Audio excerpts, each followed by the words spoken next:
Hola a todos e todas. Comezamos con esta primeira clase a distancia. Continuamos comezamos un novo bloque. É o bloque número 10 que corresponde coa Segunda República e tamén coa Guerra Civil. Nos movémonos cronolóxicamente entre 1931 e 1939. A verdade é que é un dos temas máis interesantes. É unha pena ter que velo deste xeito, pero bueno, témonos que adaptar a estas circunstancias e comezamos. Estes son todos os puntos que imos tratar. Non vos a ustedes, non imos ver máis contidos que noutras ocasións. O que pasa é que está un poquiño máis desglosado, sobre todo na parte da Guerra Civil, porque hai varios acontecementos que temos que ter ben diferenciados. Como vedes, primeiro faremos unha breve introdución do período, como chegamos dende ese final da ditadura de Primo de Rivera ata a proclamación da Segunda República. Pasaremos a analizar despois a Segunda República dende 1931 ata 1936. Realmente a Segunda República perdura ata 1939, o que pasa é que imos a analizar a súa trayectoria política nesta situación de normalidade.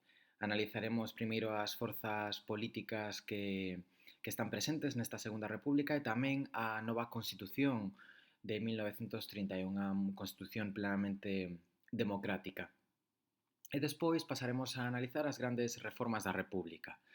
Sí que é certo que nesta parte imos profundizar un pouquiño máis aló deses temas que nos marca Ciuga. Neste apartado imos ver tres temas, polo tanto, tres composicións. A primeira, esas forzas políticas á Constitución de 1931.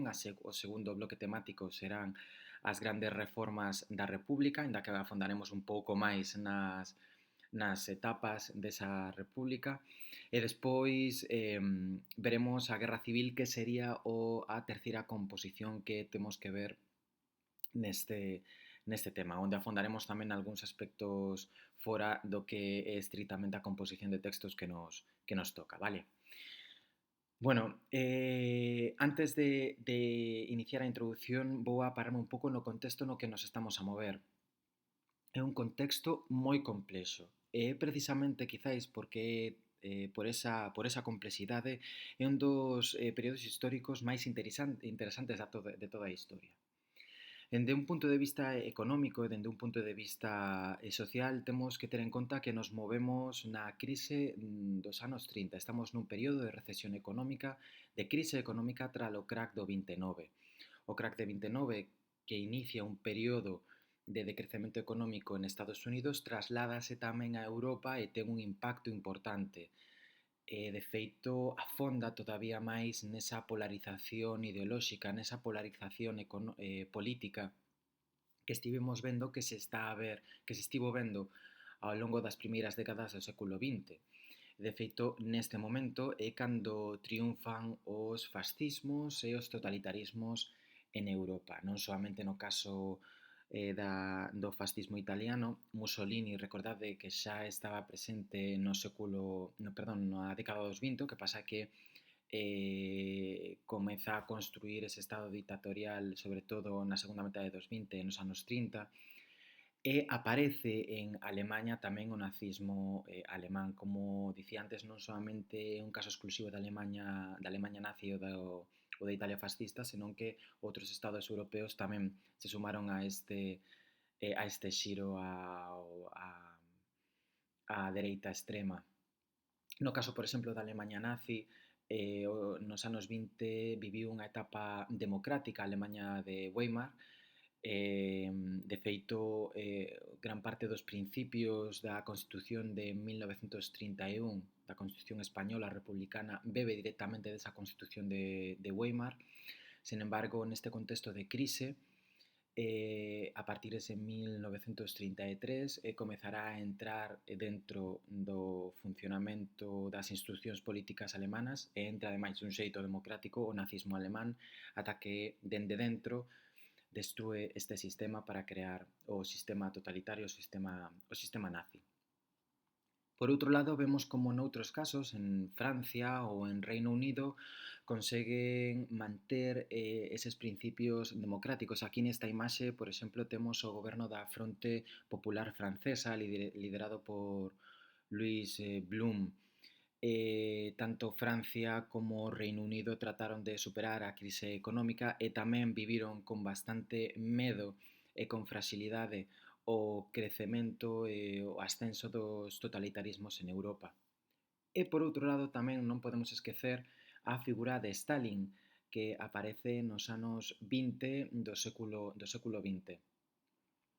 Desaparece parte dos principios leninistas e tamén trotskistas, pasa a Unión Soviética a posicións cada vez máis autoritarias.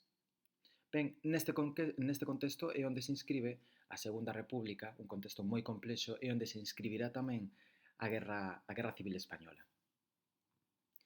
Ben, tras a dimisión do ditador de Miguel Primo de Rivera, en xaneiro de 1930, recordade que el dimite por falta de apoios nese momento, nesa intención de tratar de institucionalizar a súa ditadura. En principio, el ia ser un cirurxán de ferro que ia estar durante un tempo determinado nese espírito regeneracionista para tratar de recuperar e acabar cos males de España. O que pasa que el tratou de institucionalizar este réxime, non lle saiu ben e, de feito, non contou nin con o apoio dos partidos monárquicos, perdeu o apoio tamén do propio exército, e por iso que voluntariamente decide abandonar o goberno e iniciase así un período coñecido como a dicta branda, dende 1930 ata 1931, 2 anos aproximadamente, ano e medio, máis ben. Coñécese co termo de dita branda porque o que se buscaba era recuperar o sistema de 1876. É por iso que Afonso XIII nomea a Dámaso Berenguer como presidente do goberno. Sen embargo, foi moi lento a hora de aplicar as reformas e de restablecer as liberdades, o que fixo que os partidos antimonárquicos comezaran a reaccionar ante este novo sistema. De feito, neste contexto tiveron lugar os pronunciamentos republicanos como o pronunciamento de Jaca, que tratou de acabar co sistema pola forza. Berenguer foi reemplazado polo almirante Juan Bautista Aznar en febreiro de 1931. Tamén presentou unha actitude similar. Por que estaban a presentar esta resistencia? Bueno, porque realmente o que tiñan medo era de convocar eleccións e que triunfara unha opción antimonárquica. De feito, en 1930 ten lugar o que se coñece como o Pacto de San Sebastián. Na cidade de San Sebastián reuníronse diferentes personalidades políticas, entre os que estaban os republicanos, incluso antigos monárquicos, nacionalistas, socialistas, e comprometéronse a derrocar a monarquía e establecer unha república parlamentaria. Aquí, por exemplo, na imaxe vemos algunhas das personalidades que terán un papel fundamental na Segunda República, como o galego Casares Quiroga, Alejandro Lerroux do Partido Radical ou, por exemplo, temos aquí a figura de Manuel Azaña. Que medidas tomaron ou acordaron neste Pacto de San Sebastián? Bueno, primeiro, acabar co sistema monárquico, acabar con Afonso XIII e establecer un goberno provisional. Este goberno provisional o que tería era que restablecer as garantías políticas e tamén as liberdades e os dereitos que desapareceran durante a ditadura de Primo de Rivera, así como tamén convocar cortes constituíntes para o establecemento dun novo sistema, un sistema republicano, unha república parlamentaria. E por outro lado, tamén presentes, ademais como estaban presentes os nacionalistas, tamén o recoñecemento dunha autonomía política para as rexións. Neste sentido, había que acabar co sistema, co réxime de Afonso XIII. Había diferentes vías, a vía pacífica a través dunhas eleccións, pero tamén se contemplou a vía militar, a vía dunha sublevación, e de feito a sublevación, detrás da sublevación de Jaca estaba precisamente o pacto de San Sebastián, o que pasa que a sublevación non tivo éxito. O novo goberno de Aznar, presionado por los diferentes partidos políticos, non tivo máis opción que convocar eleccións. O que pasa é que, consciente da situación, non se convocaron eleccións xerais, senón que o que se convocaron foron unhas eleccións municipais, co fin de ver como respiraba a poboación e ver como podían ser eses resultados para a partir de aí tomar as decisións que se tiveran que tomar. Sin embargo, debido a estas circunstancias de polarización política, realmente estes comicios municipais foron entendidos como un plebiscito en favor ou en contra da monarquía. Cales foron os resultados? Bueno, os resultados foron estes. Vemos como, se temos en conta o total dos concelleiros que accederon aos gobernos municipais, un 51% destes eran monárquicos e un 49% eran republicanos, é dicir, houve aí como unha pequena maioría de monárquicos, pero realmente aquí vemos unha polarización, unha división da sociedade española. Pero se tomamos como a referencia os resultados nas grandes cidades e particularmente nas capitais de provincias, vemos que houve unha victoria aplastante das candidaturas republicanas, aplastante sobre todo en algunhas cidades como por exemplo Madrid, Barcelona ou por exemplo no caso de Galicia, A Coruña, onde máis do 70% do electorado votou opcións republicanas. Ante esta situación, o sistema percatouse de que efectivamente non había un apoio. Afonso XIII carecía de apoios sociais e de apoios políticos, dados estes resultados, e o 14 de abril, dun xeito xa definitivo, proclámase a Segunda República, o 14 de abril de 1931. É obvio que sen apoios Afonso XIII tomou a determinación do exilio. Aquí temos unha foto xusto a súa chegada a Francia, estivo por diferentes países, estivo en Francia, estivo en Italia, estivo en Reino Unido. A súa posición ideolóxica dende o exilio foi sempre contrario á Segunda República e, de feito, cando tivo lugar e cando se iniciou a Guerra Civil, el posicionouse en favor dos sublevados, alabou a labor política da Falanxe e incluso tivo unha relación moi estreita co futuro ditador, con Franco. Unha vez Afonso XIII decide marcharse, establecese un goberno provisional, tal e como se pactara en San Sebastián. Este goberno provisional estará liderado por Niceto Alcalá Zamora. Niceto Alcalá Zamora foi unha das personalidades claves da Segunda República, exerceu a maior parte da República como presidente da República e intégrase dentro do partido da dereita liberal republicana. Polo tanto, vemos que é un republicano, pero ao mesmo tempo conservador.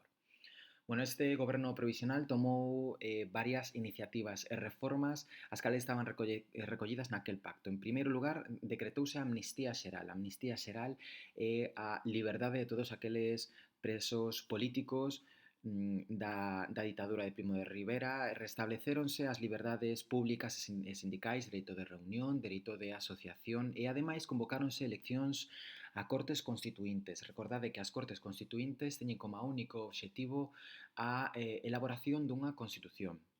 Convocáronse estas Cortes seguindo o criterio do sufraxio universal masculino.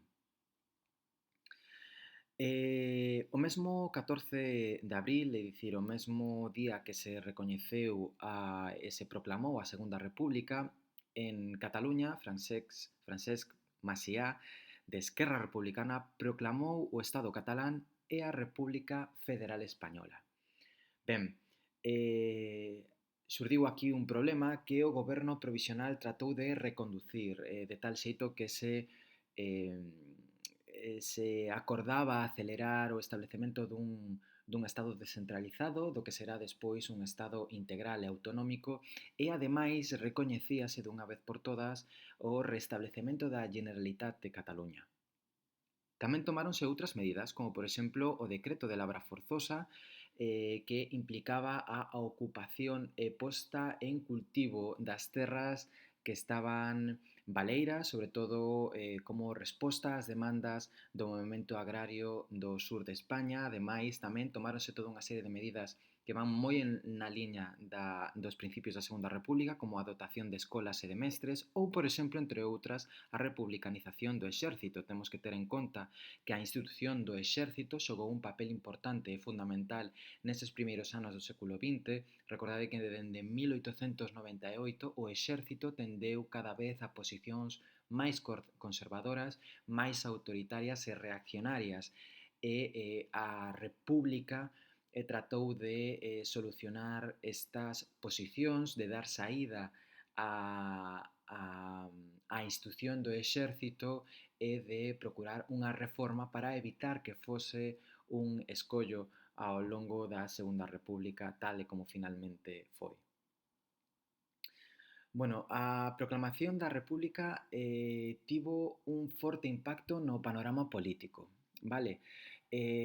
Conformáronse toda unha serie de partidos que xa algúns xa viñan de atrás, como o Partido Socialista Obreiro Español, e outros novos que se integraron nun panorama cada vez máis amplio e tamén cada vez máis polarizado, nun contexto de crise económica e nun contexto de polarización política en Europa. É por iso que veremos un amplio abanico, dende un bloque tradicional contrario á República fronte un bloque partidario da República, onde vemos unha diferenciación entre partidos republicanos máis conservadores, de centro, e, por outro lado, partidos xa de esquerda. Ben, na dereita, nun primeiro momento, a situación fixo que amosaran certa desunión ou, mellor dito, unha falta de organización. Podemos falar de dous grandes grupos políticos. Por un lado, temos que falar da Confederación Española de Dereitas Autónomas, a CEDA, liderada por José María Gil Robles. Nestas eleccións municipais e nestas eleccións constituíntes non participaron, vale? A CEDA participou nas seguintes eleccións, e por iso que dicimos que as dereitas non lograron organizarse nesta primeira etapa. A CEDA aglutinou a toda a dereita conservadora española moi próxima e que apoiaba abertamente a Igrexa e unha orde e conservadorismo social moi marcado. Expresou dun xeito ambiguo o seu acatamento ao novo sistema. Que quere dicir isto de que expresou dun xeito ambiguo o acatamento? Ben, participou nas dinámicas políticas da República, pero coa intención última de entrar no goberno e dende dentro modificar todos aqueles elementos contrarios ao que eles entendían como un Estado católico e un Estado confesional e conservador.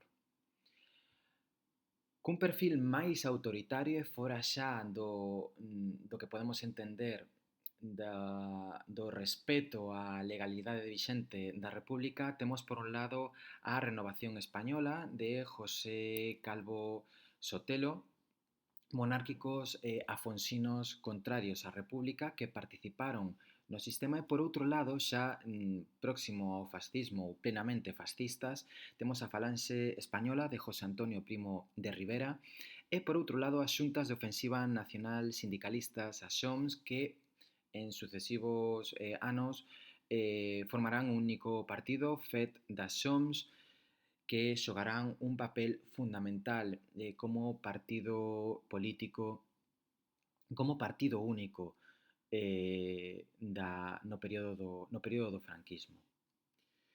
Polo que respecta ás forzas de esquerda, as forzas republicanas e nacionalistas que xogaron tamén un papel moi importante na Segunda República. Dentro da esquerda temos que mencionar o PSOE, o Partido Socialista Obreiro Español, que tivo un gran apoio social neste momento. Pablo Iglesias morre en 1925 e o novo líder socialista será Indalecio Prieto. Tamén vemos o Partido Comunista de España. Entre o marxismo a principio dos anos 20 prodúcese unha escisión entre os socialistas e os comunistas. O Partido Comunista de España estará liderado por Dolores Ibárruri, unha das é a única líder que estará presente na Segunda República, que estará presente, xogará un papel moi importante ao longo da Guerra Civil, onde recibe o nome da Pasionaria. Xogará tamén un papel moi importante na oposición ao franquismo no exilio e tamén estará presente nesas primeiras cortes onde se recupera o sistema democrático tras a transición, o novo modelo do 78, de 1978. Dentro do anarquismo continúa o sindicato da CNT e aparece tamén a Federación Anarquista Ibérica. Xa foi un sindicato que de xeito clandestino crease durante a ditadura de Primo de Rivera. Ten unha posición máis extrema de loita aberta en contra do Estado e xogará un papel moi importante ao longo da Guerra Civil. Dentro do republicanismo temos que mencionar o Partido Republicano Radical de Alejandro Lerroux. Non é a primeira vez que falamos del, de feito. É un partido, como o seu nome indica, republicano, laico, ao que marca a diferencia respecto a outros partidos republicanos é que ten unha concepción centralista de como tiña que ser a organización territorial do Estado. Por outro lado, temos a Acción Republicana, liderada por Manuel Azaña, unha figura determinante da Segunda República, e, entre outros, podemos mencionar a Organización Republicana Galega Autónoma, ORGA. Dentro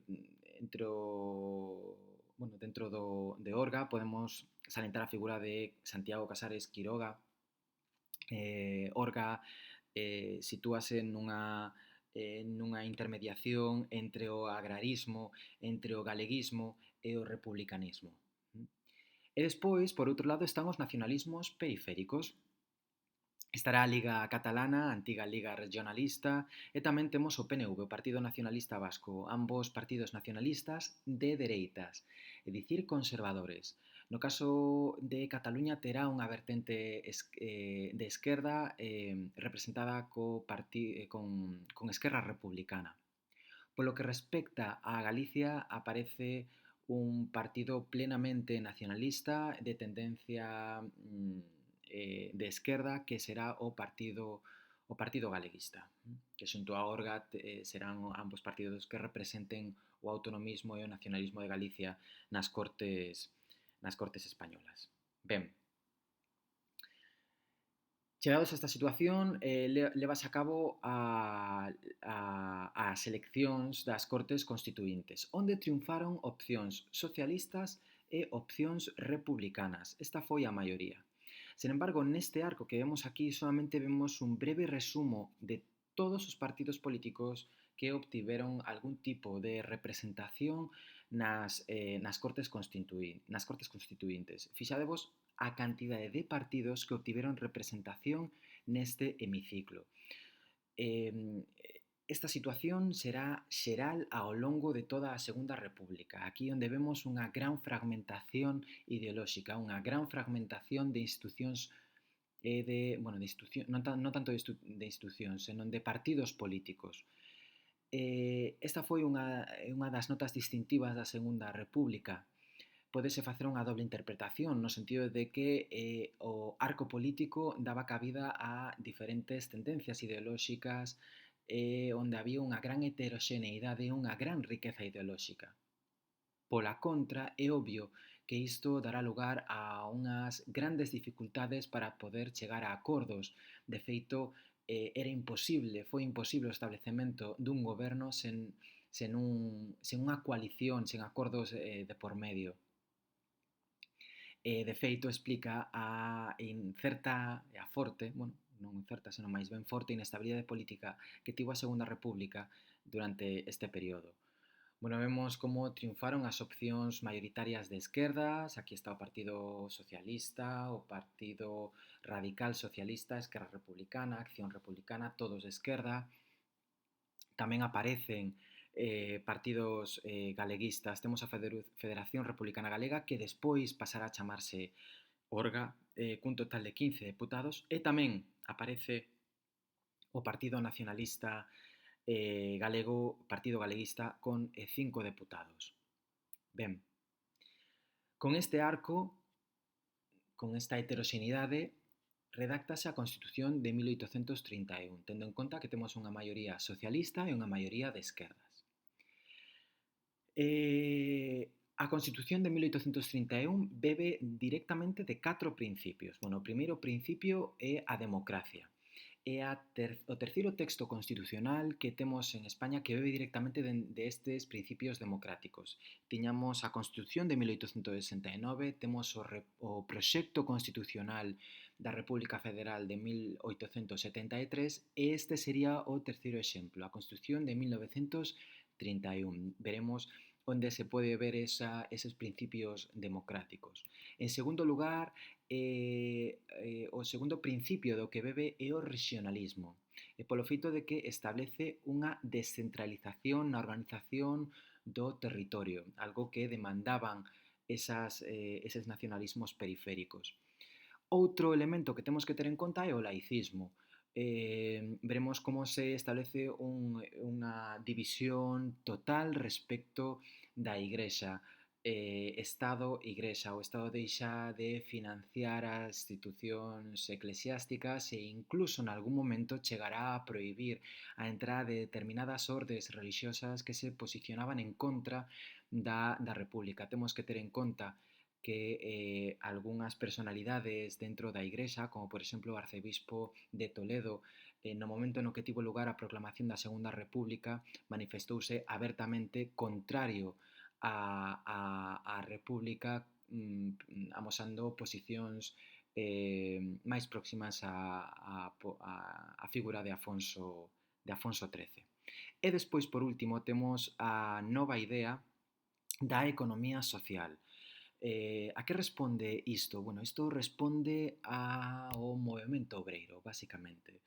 Trátase de crear institucións, de dar fundamentos legais ao Estado para que poida intervir na economía co fin de chegar a unha situación de maior igualdade social e tamén buscando paliar e minimizar a problemática e o nivel de vida de gran parte do proletariado agrario e do proletariado industrial de España. Bueno, en primeiro lugar, o texto declara que España é unha república parlamentaria. Unha república, ademais, parlamentaria, que isto é digno de mención, de traballadores de toda clase. Aquí onde vemos todo ese influxo dos partidos que naceron no contexto do movemento obreiro.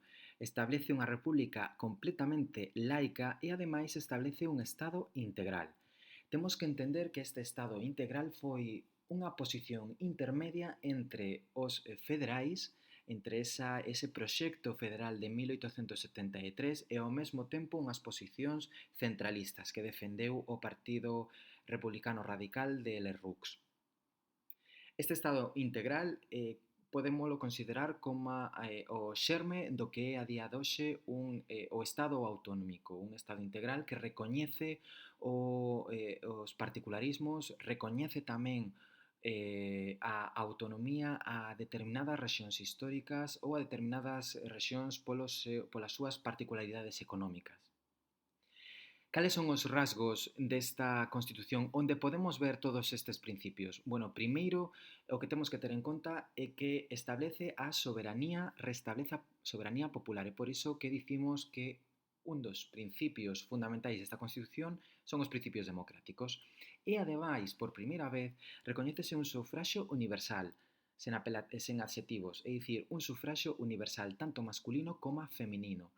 Foi un dos primeiros países de Europa onde se recoñece por primeira vez os dereitos políticos da muller. E por iso que tamén aparecerán diferentes figuras femininas e tamén a posición eh, unha posición cada vez máis importante das mulleres en diferentes movementos sociais ou polo menos unha maior visibilización. Haberá un presidente da República como xefe do Estado, que será elixido polas Cortes, un órgano unicameral, onde se crea un sistema de controis mutuos tanto entre o Presidente da República como tamén as Cortes. O Presidente da República, que será escollido por 6 anos, ten a facultade tamén de nomear ao Presidente do Goberno, sempre tendo en conta o apoio e necesitando o apoio parlamentario das Cortes. Hai unha amplia declaración de dereitos. Todas as liberdades e dereitos propios do sistema liberal, todos os dereitos e liberdades que se proclamaran ao longo do sexenio democrático, reunión, asociación, opinión, prensa. Quizáis un dos máis interesantes que se recoñece neste momento e que obedece tamén a ese principio de economía social é que aparece o dereito á educación. De aí ese interés da Segunda República por acabar cun dos grandes estigmas, un dos grandes problemas que padecía España neste momento, que é o analfabetismo. Ademais, establecese un sistema de economía mixta, onde que tamén se interrelaciona con este principio de economía social. Que é este sistema de economía mixta? Bueno, do que se trataba era de que o Estado xogara un papel fundamental na economía, é dicir, fora un actor máis no contexto dun sistema económico capitalista, cousa que ata o momento non xogaba un papel esencial. Sí que tomaba determinacións, de feito aí está o proteccionismo que se levou a cabo en España ao longo do século XIX, pero neste momento o Estado contou cun maior número de instrumentos para poder xestionar o funcionamento da economía. Como a exemplo, por exemplo, sí que é certo que se garantizou a propiedade privada, pero tamén, por primeira vez, esta propiedade privada estará limitada, xa que se recoñece o dereito de expropiación por parte do Estado, sempre e cando sexa no beneficio do Estado español. Isto non lle gustou nada á burguesía. E, ademais, o Estado tamén poderá intervir na economía, mediante, por exemplo, a nacionalización de certos sectores económicos. Non é novo. Si é novo dentro do sistema liberal, dun sistema político liberal e democrático, pero realmente non é novo.